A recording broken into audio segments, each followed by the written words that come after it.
everyone? This is Alex Quin, and you're listening to the Hustle Inspires Hustle podcast. Today, we're in Miami at Morplay Studios with Jessy Terrero. What's up, Jessy? What's up? What's going on? Bro, we've been looking forward to having you on this podcast for a while. It's the first podcast in a long time that we do in person, so we're honored to have you here, man. And most importantly, happy birthday, bro. Thank you very much. I appreciate it. And I'm happy to be here too, man. It's good to finally be able to do stuff in person as well. Right? Last year was crazy, but now we all have a chance to really make the best out of the entertainment space and all the opportunities we have here as Latinos, as creators in Miami, in the hub right now of music and entertainment, I'd say. Yeah, no, it's incredible how Miami has grown, and with with where Latin music is right now, and all the artists kind of flooded Miami. It's the energy here is incredible. It is, and bro, let's rewind a little bit. For people that are just finding out about here on the podcast, you have an incredible track record in entertainment industry, and you've honestly been making huge strides in the game. But let's take it back to the '90s, right? Shit. Let's take it back to the 90s because this is what really blew me away. I've watched a ton of your interviews, and I really wanted to get to know you more. I found out about you through Rich Music. I started to see a lot of the content you were doing with Rich Music. Started watching all the episodes, and I was blown away, bro. You were an actor in '92, like you were on a Pac film. You're an extra. How was that? For me, it was growing up. I grew up in the South Bronx. Then we moved to Jamaica, Queens, and it just wasn't anything that you thought about being, right? So you didn't think about being a filmmaker. You didn't think about being an actor. And my mom, at one point, our neighborhood was so bad that, she went to work in the morning. My father worked at night. So sometimes it was like the ships that crossed at night. So there was a gap of time where they weren't home. So then my mother bought a camera and she was like, look, you can't go in the streets when we're not here. Entertain yourselves, right, until she gets home. So we started making all these home movies.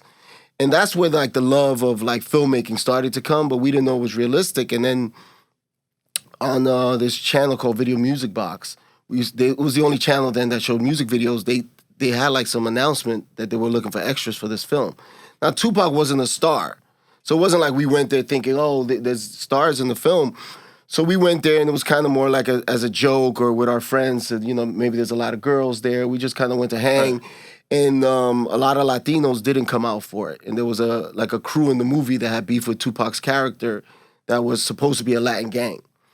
So the director took a liking to me and my brother, and then, they put us in the film as extras. So for me, going on that set is what changed my life, because when I went on that set, everybody that worked on the set was Latino, African-American. Okay.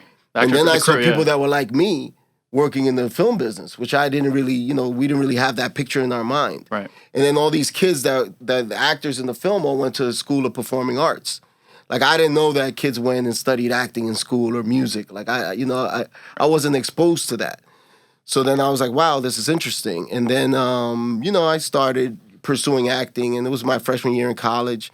And I switched my major and I started studying theater and then studying film. And I always thought I was going to be a director later in life, because all the directors that I saw looked old. So I said, okay, I'm going to act first. Old heads, yeah. Yeah, and then I'll be a director later. But, different opportunities started to happen. And I got, my, feet wet sort of acting and doing some TV shows and stuff.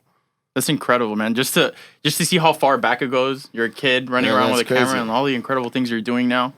Crazy, yeah, and it was interesting. But, I remember I was putting a resume together. Right. For my acting resume, and that was hardcore. I studied in college. I had coaches. I was, trying to respect the art and do it the right way. And I did Law and Order, and I was doing TV shows and little bit parts. And I was putting my resume together, and I was typing it up, and I was like Drug Dealer 4, Gangbanger 1, Thug 2. I didn't even have names. I wasn't Thug 2. I wasn't a Paco or a Sanchez. I had no names. It was all shit stuff like that. Street guy, gun person too. I was at some point, I was having a conversation with a friend of mine, and I was kind of disappointed, because when you see it in the resume, then it looks bad. When I was getting the parts, it was cool to be drug dealer too. Yeah, when you're in the mix, all in the when you see it on resume, paper. I was like, wow. And a lot of my friends in the industry was like, look, man, we need more people behind the camera. Right. We need more writers, directors, producers, because that's what's going to change this image of us on the screen. And that's where I started sort of shifting my energy. Around what age was that? Ooh, you're going to age me, but yeah, that was I would say, 26, okay. 27. All right. And what was your first big film project where like shit, man, like this shit's getting real. Like, I'm actually doing what I set out to do. I'm in a place where I can make moves. What was that first like Yeah, for me, epiphany? it technically didn't happen like that because back in those days, Yeah. right, we didn't have phones that you can make a movie on. Like there wasn't like social media where like if I just want to put underneath my name like I'm a director, then I just have that Yeah. stamp. Like you actually had to like come up a certain way and the opportunities weren't there because film was so expensive that the average person couldn't shoot film, right? So we did it, I interned on a film, then I PA'd, then I did everything from clean the floor to bring people coffee to do all the stuff I could to be around the business. And when the music video thing started happening in New York, I didn't realize that a lot of directors don't write their concepts. So then I overheard this one director that I was close to, she was on the phone with Puff Daddy and they were beefing because he didn't like any of the ideas. So I overheard the conversation. So then I told her, I said, hey, I think I know exactly what he means. That's why he didn't like your idea or this other director's. And she was like, what the fuck do you know? And I was like, yo, I'm just telling you, I think I know what he means. And she goes, if you're so good, why don't you write the I concept? bet. Let's roll. So I wrote it, and it was for a DMX record with the Locks. It was called Money, Power, Respect. Yeah. And I submitted the idea to her. She submitted it, and she got the video, right? So then she was like, oh, wow, maybe this kid knows what's happening, right? So then her production company at the time now started sending me music. Wu-Tang, this, that, Mariah Carey, and I started writing concepts. And she was one of the biggest music video directors at the time, right? So that, for me, was the big shift because now people started looking at me as an idea guy, right? So they was like, and I was getting all this music and I was writing these treatments and I saw my concepts come to life. Yeah. So at some point I was like, I'm getting $500 for this idea and she's getting a ton of money because these videos were like millions of dollars. Right. Yeah, of course. That I was like, oh, I got to learn how to do this. And That's where it starts. That's where it starts. It's incredible. And it's really cool to see that you started literally from all the way at the bottom. And you also went to school for it too. Like you took that shit serious. You're like, I want to do this with my life.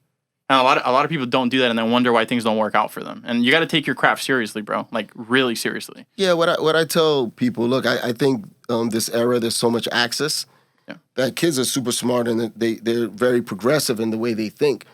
But I tell them, I said, if you don't lay the bricks the right way, when the storm comes, the house is going to fall apart. And I feel a lot of these kids don't have the foundation to survive. Yeah. Because, filmmaking, you could be a music video director, but that doesn't prepare you to do TV. You can shoot TV, that might not prepare you to do a film, right? So the mediums are so different that people, I feel like there's a lot of people that their careers don't survive. Yeah. And they can get lucky doing a couple of music videos, but doesn't make a full career, right? So, I'm happy that I was able to do it the right way. Yeah, you get your feet wet first. You understand the business. You understand how to work with people. You understand how to do everything correctly. Then you dive in. And bro, it seems like you're very strategic with the way you do everything because look, you started off, in front of the camera, right? Wanting to, you start off with the camera, creating. Then you got in front of the camera. Then you understood that you wanted maybe to be behind the camera, running business or creating concepts and ideas. You're working music videos, which you've been extremely successful in with music videos. You've worked with a ton of incredible artists, guys. Maluma, you've worked with Mark Anthony. I could name a ton of people. And now you've transitioned that into being able to become a staple in the film industry. But you've gone through your processes. You've understood those processes. I'm guessing you've understood your strengths, your weaknesses, and you've allowed yourself the time to get to where you are right now. Yeah, it's a journey. It's a fight, Yeah. And you think that you reach a certain level and you still don't got to fight. Whenever you're trying to sell projects that star people that look like us, it's not easy. So, and then, people call you because they feel like you have your hand on pop culture. You understand what people are going to like. And then they try to change that. And that's the hardest thing. It's like they want what you're selling, but then when they buy it, they try to destroy it. They try to make it their own, and it's not what they were looking for anymore. They're trying to make it theirs. And then if you fail, they blame you, right? So these days, I try to sort of take as much control as I can. And that's really my goal is, I'd rather fall on my own face, right? But, when I built my company, Cinema Giants, that's what it was about, right? It's like, yes, we do all types of stuff at Cinema Giants, right? But, my focus is Latino, right? Because I feel that we lack content, right? So there's not enough content.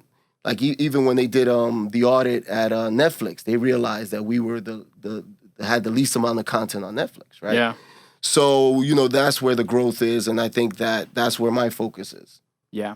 Honestly, man, I had been aware of a lot of your work because I've always been big on music. I've always loved music videos. When I was growing up, I would watch MTV, 106 in Park, The Basement, all these shows. I was always on it. And I would watch the music videos. I would put them together. I would study the lyrics. So I've always been understanding of the space. But when I really became a fan of your work was with El Ganador. Why? Because nobody had taken the risk to do some shit like that, especially with Netflix, right? When I saw the trailer, I was like, who the hell is behind this? I went and saw Cinema Giants, had already ran into some of your work through Rich Music and had been here. I saw you guys, were around.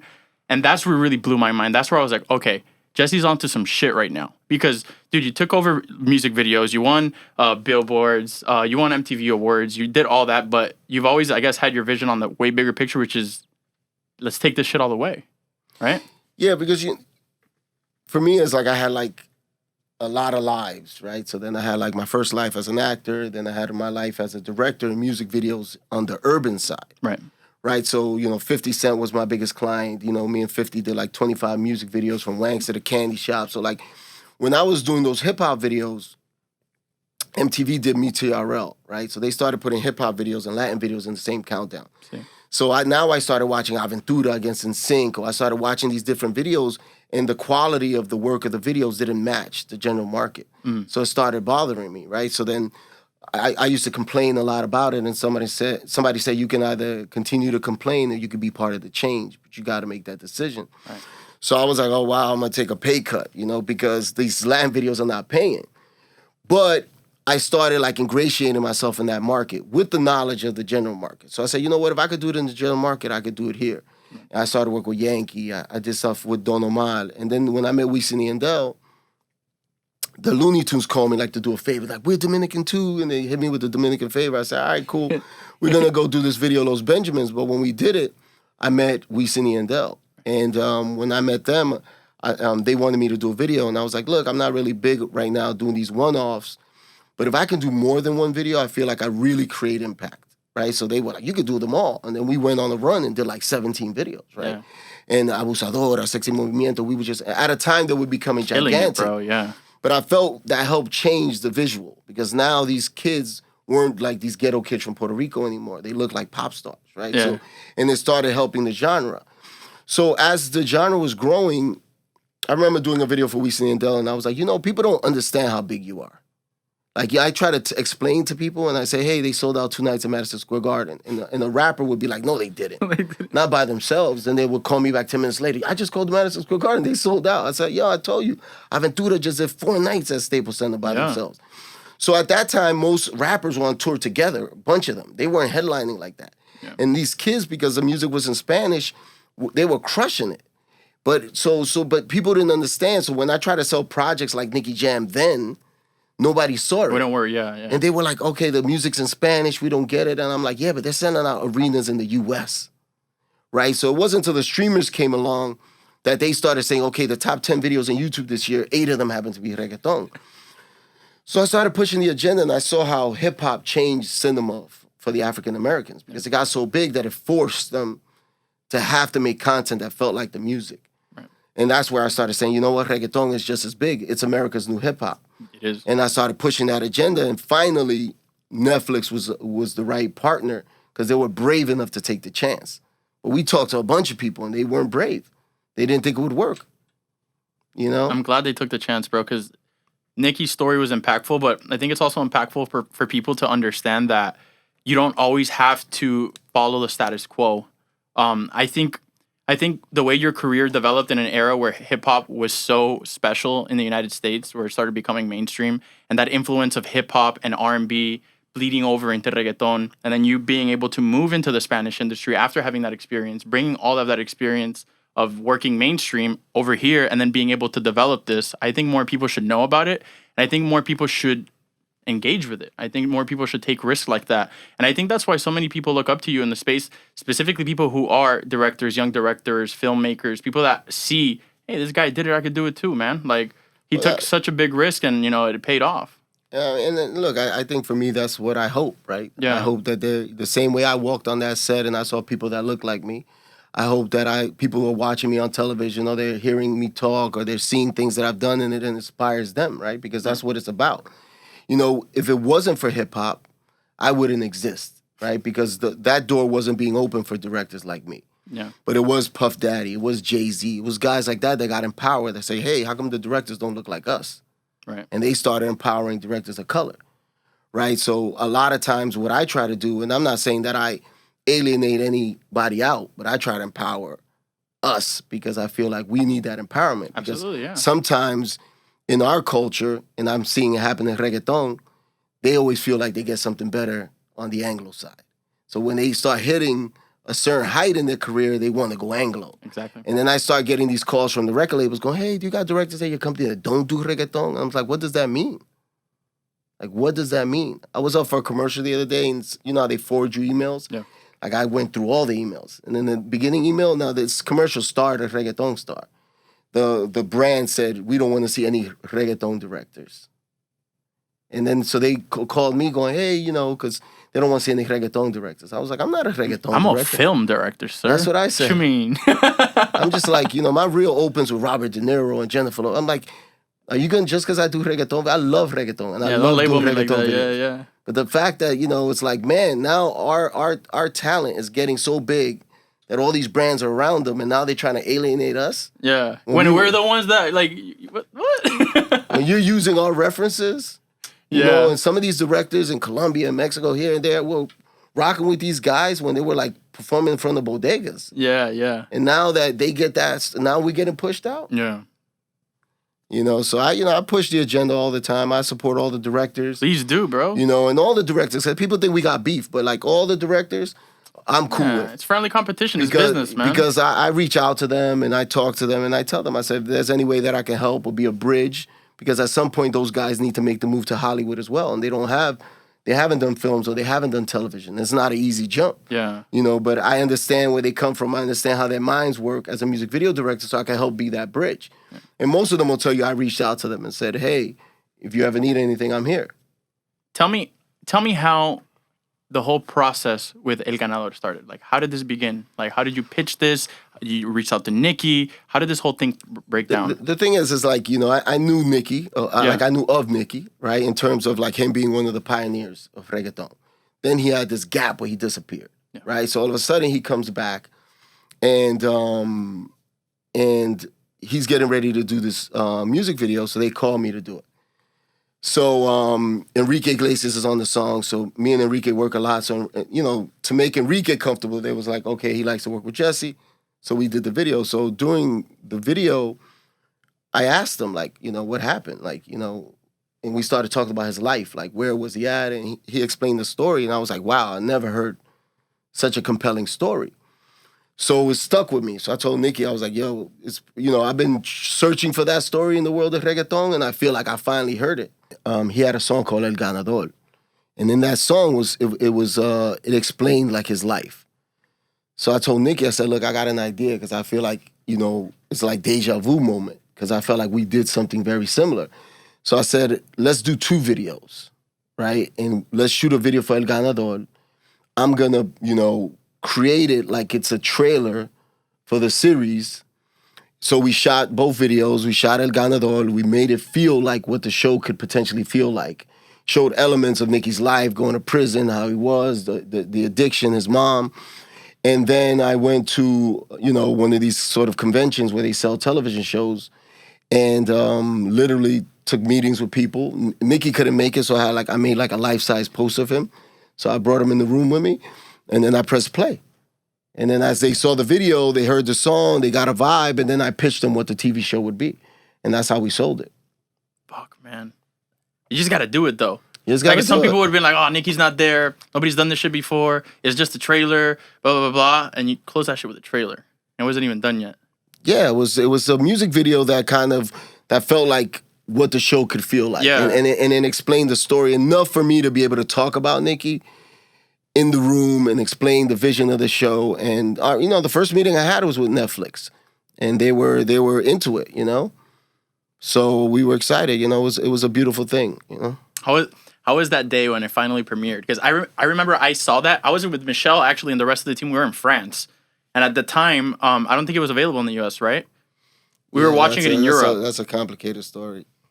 Yeah, it was a great show, man. It was a great show. I remember it was all of us in an Airbnb in France, like our whole team sitting down just watching it, and we watched it almost in one sitting. We were just blown away with it because, you know, being Latinos, it's really good to see like Spanish artists being highlighted in that way and being recognized, especially with what I just told you, which is I grew up listening to hip hop. I grew up seeing this happen. I see that transitioning happening, and all of a sudden we see a Latino on a Netflix show with an actual like really heartfelt story that also encourages young Latinos to make it, because how many people out there, you know, don't have all the opportunities that some of us have, don't have all the education that somebody may be able to want to be able to pursue their career. They're in a really tough situation. There's addictions. They're in a country where they don't have all the resources.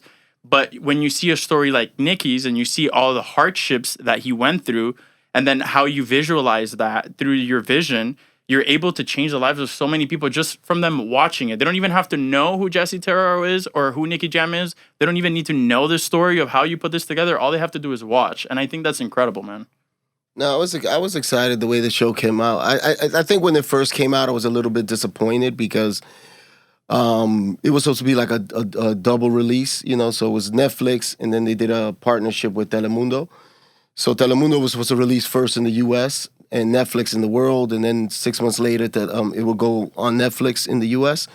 And there were just some complications, and Netflix ended up releasing it as promised, and Telemundo didn't. So, right.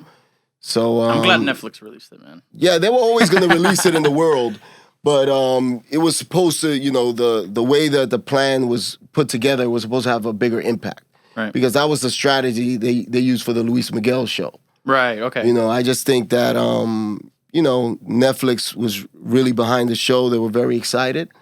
And I just think the other partner wasn't accustomed to seeing those kind of people on TV. I feel you. And, you know, we were a little bit too edgy. Must have been stressful, man. Yeah, we were a little bit too edgy. And I don't think that the casting fits the mold right of what they're accustomed people to look like. Well, look, man. I remember growing up watching all the award shows, especially on the network side. I remember how difficult sometimes it was for urban artists, reggaeton artists, to get some play, man. It would censor the shit out of us. Like, I'm not an artist, but I'm saying us as our people. Like, no, of course. It's developed a lot, and it's become a lot more, flexible and free of what can and can't be done. Because sometimes I go on these award shows now and I listen to some songs that they put as the artist is walking up. That shit, they would have never played that shit 6 years ago, 7 years ago. They wouldn't even allow some artists in the arena before. No, of course. I mean, you know, you've seen it happen with reggaeton, and you've seen it happen with Mexican regional. You've seen it happen with a lot of those artists used to not want to go to the award shows, right? Because they felt like they weren't being supported. I think right now, even though I'm not a fan of like the cancel culture and some of the stuff that goes on, I just think right now it's an interesting time because a lot of these artists are able to use their voice, right? So now they are putting a magnifying glass on some of the stuff that's wrong. Right. You know, and you're seeing a lot more diversity and a lot more different types of Latinos on television because you only saw like one type. One type, yeah. And if you don't fit into that mold, then it doesn't work. Yeah. It doesn't work, you know? And I felt that when I was, you know, pursuing my acting career. You know, because to them, because I was a darker skinned Latino, I only fit the mold of like the criminal and the drug dealer. Like they were never going to put me in anything that was positive. Right. Because in their minds, the darker Latinos go a little bit more urban or street for them, right? And the fair-skinned Latinos, they get the better roles at that time. I'm not saying that still exists. At that time, not anymore, yeah. But I just think that right now we're seeing a lot more because people are like standing up more. Yeah. And there's been a lot more change, which is great. And you're part of that growth as Jessy and as Cinema Giants. So talk to me about Cinema Giants. Obviously, everybody knows Jessy, but Jessy is not a one-man show. Jessy has an entire business and a ton of professionals working with him. Tell me about Cinema Giants. You know, for me, it was... the company was always named after myself, right? Yeah. So it was always like, you know, and maybe that was my ego at one point, and it was like Terrero Films or Terrero Digital. And things would happen in the industry, right? So I would work with a lot of companies. I would work with a lot of brands. And what would happen sometimes is I would do like the Latin content for them. And then somebody would be like, oh man, this content was so great. We should have them do some of the general market stuff. And then someone might type up like Terrero, whatever, and might catch a picture of me at some nightclub at Live or something. And be like, ooh, like this guy doesn't understand the general market, you know, like, and then I felt like the company was being judged by who I was, you know, and I feel like I'm a good person or whatever, but I'm just saying it was also being judged by like the you know, the color of my skin and so many things that they were trying to put me in the box. So one day I was like, look, I want to build a company that doesn't feel Latin or doesn't feel urban. And then I was just frustrated. I was hiking. And I was like, you know what? One day I'm going to come through Hollywood and I'm going to stomp through like a giant, you know? And I was like, you know, then I was like, cinema giants. We're cinema giants. So then it stuck to me. And then I started looking on the internet. Nobody had the name. So I bought it, you know, did the copyright. And then I was like, you know, I wanted to build like the Yankees of music video directors, right? So it's like I wanted to go out and find the best talent and put together the best squad so that we would have a mission where the same way that I went through struggles because I didn't have nobody in front of me. Like there was no other Dominican director that I could call, a Latin director that was doing stuff in Hollywood that I could pick up the phone and say, hey, all this is happening to me. What do I do? Right? And, you know, on the African-American side, John Singleton sat with me, F. Gary Gray, they would come visit me like, hey, I know you're going through stuff. We went through stuff. So you had that, but on the Latin side, mentorship side, we didn't have that. And I felt like, you know, I wanted to do that for younger directors and create a path and show them that there's more than music video. You know, and if you want to sustain a career, you got to jump. It's like music video is like high school. Yeah. You know, you got to graduate. You got to move into the real world. You got to make that shift. Because I tell them, I said, some music video directors don't entertain me for 3 minutes. So how are they going to entertain me for an hour and a half or 2 hours? So it's like the pace or a is series, or a Netflix series. It's tough, man. It's tough. Everybody thought I was crazy when I did El Ganador because we shot it. Normally, you try to shoot a series in order. But because of Nicky's schedule shifted, we started with episode 6, not even shooting episode 1. And we had to blend all his episodes. So it was like, oh, right now we're in episode 6. No, episode 8. Take the tattoo off. No, he's fat. He's on drugs. Like, we were flipping through it. So when people started seeing the footage, they were like, yo, Jesse's crazy. Yo, you're on some shit, Jesse. And we don't know what this looks like. Everybody was nervous, you know, because all 13 episodes were blended. Until the first day I sent that first episode out, and Netflix was like, wow. My God, bro. I wouldn't even know where to start, man. It's crazy, you know. But yeah, you know, but for Cinema Giants, I'm excited, man. I'm excited at the growth. I'm excited at the team that we're putting together. I'm excited at, you know, it's a struggle. It's a struggle, but we're, you know, for me, I feel like we're fighting for something, so it's good. Can you just imagine like little Jesse with his camera back home, like super young, seeing the shit that you're doing now, or even you as a teenager, right? Because for me, like I remember when I was in high school, there's so many things that I want to do, and now in my 20s, I'm doing some of them, and like I feel grateful, like, and I feel like shit, man, like I really wanted to do this, and I did it. Like there is a way, right? But so many people think they can't, and it's like, why, right? Like how are we sitting here in Miami right now at Morplay Studios, Rich Music with Jessy Terrero? How is all of this happening? Is just like identify who you want to work with, identify how they work, identify how you could bring value always, and just get in there and get that shit done. And bro, you've gotten that shit done, but more than what you've done, I want to talk about what you're looking to do. Because you are, like I said, making strides in film. You have Cinema Giants. What is Cinema Giants looking like, let's say year 2035? What would you guys like to be working on? What is your vision like, man? 2035. I'm old already, but look, I think for me, just, you know, we have a lot of projects in development. You know, I would love to talk about some of them, but I saw you posting with Maluma yesterday. Yeah, we just shot something. But you know, even me and Maluma have conversations about the big screen, right? Right. And he just did the movie with Jennifer Lopez, and you know, we talk about projects, and you know, I would love to do something with him on the film side. He's extremely talented.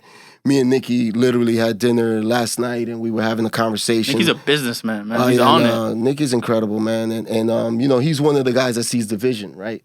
So sometimes, you know, the music artists, they don't see the vision in film, right? But, you know, Nicky, his heart is in it. You know, his passion is there for acting. So we're discussing a lot of other projects to do. But for me, it's, you know, we're developing a bunch of stuff. Some more life right stuff. Okay. You know, and just trying to develop projects that I feel like empower our culture, right? And since there's not a lot of stuff out there, we're missing everything.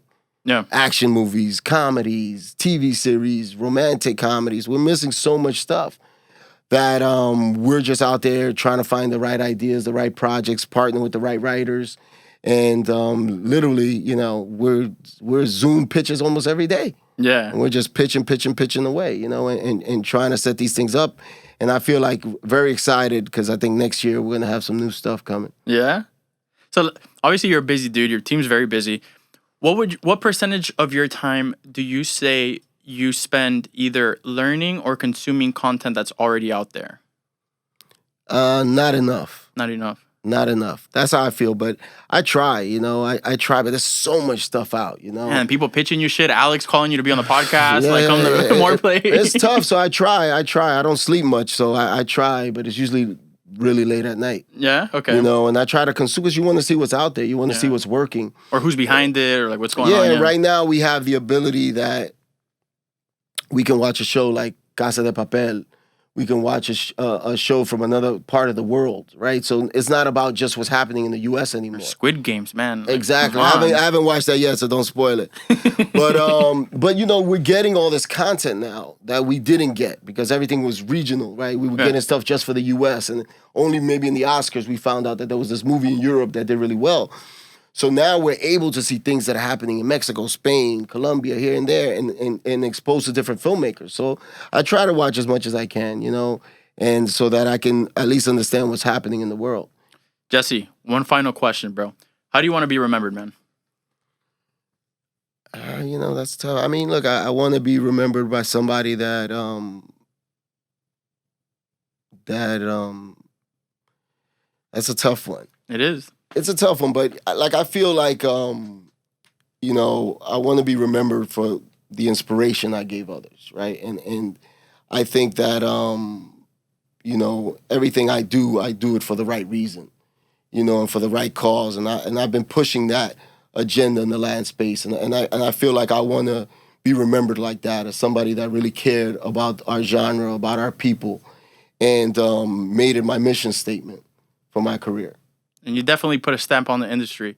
Guys, this is Alex Quin, Jessy Terrero, Hustle Inspires Hustle podcast at Morplay Studios. We'll catch you guys on the next episode. Thank you, Jessy. Thank you.